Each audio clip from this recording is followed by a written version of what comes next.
নমস্কাৰ বন্ধুসকল, মই মিষ্টাৰ টি। এইটো মুহূৰ্ততে আপোনালোকৰ ওচৰলৈ লৈ আনিছোঁ এটা বিশেষ দৃশ্য। অযোধ্যাৰ ৰাম মন্দিৰলৈ যোৱা দুইজন লোকক একেবাৰে ব্যতিক্ৰমী ৰূপত দেখিবলৈ পোৱা গৈছে। এটা আচৰিত ধৰণৰ এটা দৃশ্য দেখিবলৈ পোৱা গৈছে আৰু এই দৃশ্য দেখিবলৈ পাই সমগ্ৰ বিশ্বৰ মানুহৰ মুখৰ পৰা এটাই নাম ওলাইছে, ৰাম ৰাম ৰাম। আহক বন্ধুসকল, সেই দুইগৰাকী ব্যক্তিক মই আপোনালোকক দেখাম আৰু আপোনালোকে দেখুৱাৰ পাছত আপোনালোকৰ মুখৰ পৰা হয়তো ওলাই পৰিব ৰাম ৰাম ৰাম। প্ৰথমতে বন্ধুসকল, মই আপোনালোকক দেখাব বিচাৰিছোঁ মোৰ ছাইডত ওলাই থকা এই ফটোখনত থকা মানুহজনক আপোনালোকে লক্ষ্য কৰক। কেনেকুৱা লাগিছে বাৰু? পিন্ধা উৰা মানুহজনৰ মুখৰ অৱয়ব কেনেকুৱা? মহাত্মা গান্ধীৰ দৰে নাই লগানে? হাতত এখন ছাইনবোৰ্ড লৈ 2000 কিলোমিটাৰ খোজকাঢ়ি অযোধ্যালৈ গৈছে। হাতত এডাল টুকুন লৈ পেলাই মহাত্মা গান্ধীৰ ৰূপ লৈ পেলাই ভগৱানৰ চৰণত ধৰি প্ৰাৰ্থনা কৰিবলৈ গৈছে, মংগলৰ অৰ্থে আশীৰ্বাদ ল'বলৈ গৈছে। তেতিয়াহ'লে ভগৱানৰ ওপৰত সেই মানুহজনৰ শ্ৰদ্ধা কেনেকুৱা হ'ব লাগিব বন্ধুসকল? এটা কল্পনা কৰিব নোৱাৰা এটা দৃশ্য বন্ধুসকল। 2000 কিলোমিটাৰ, তাকো এইটো বয়সৰ এজন মানুহ। সাহস কিন্তু মানিব লাগিব। সঁচাকৈ মানুহে কয় ভগৱানৰ ওপৰত যদি শ্ৰদ্ধা ভাৱ থাকে, ভক্তি ভাৱ যদি থাকে, তেতিয়াহ'লে মানুহৰ কৰিব নোৱাৰা কাম একোৱেই নাথাকে। এই তাৰে প্ৰমাণ অযোধ্যালৈ বুলি যোৱা এই বৃদ্ধ মানুহগৰাকীয়ে দিলে।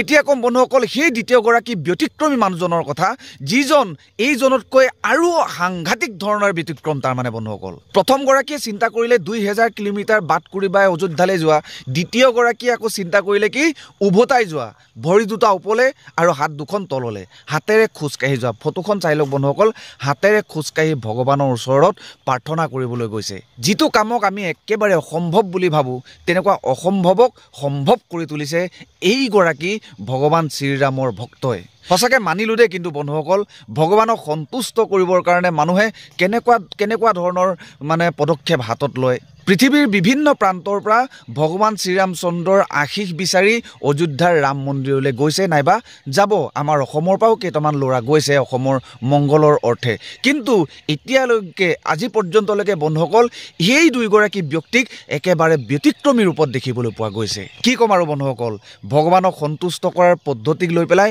বিভিন্নজনে বিভিন্ন ধৰণেৰে কয়। যেনে এজন কবিয়ে কৈছিল, পাহন পূজে হৰি মিলে তো মে পূজো পাহাৰ।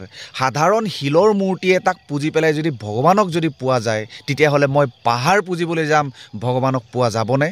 আকৌ বহু লোকে কয় ভগৱানক পাবলৈ হ'লে 3 দিন লঘোণে থাকিব লাগিব, এইটো খাব নালাগিব, সেইটো খাব নালাগিব, কষ্ট কৰিব লাগিব, খোজেৰে 2-3 হাজাৰ কিলোমিটাৰ খোজকাঢ়ি যাব লাগিব, কষ্ট কৰিব পাৰিব লাগিব, তেতিয়াহে বোলে ভগৱানক পাব। আকৌ আমাৰ গুৰুজনাই কৈছে, মানৱেই দেও মানৱেই সেও, মানৱ বিনে আৰু নাই কেও।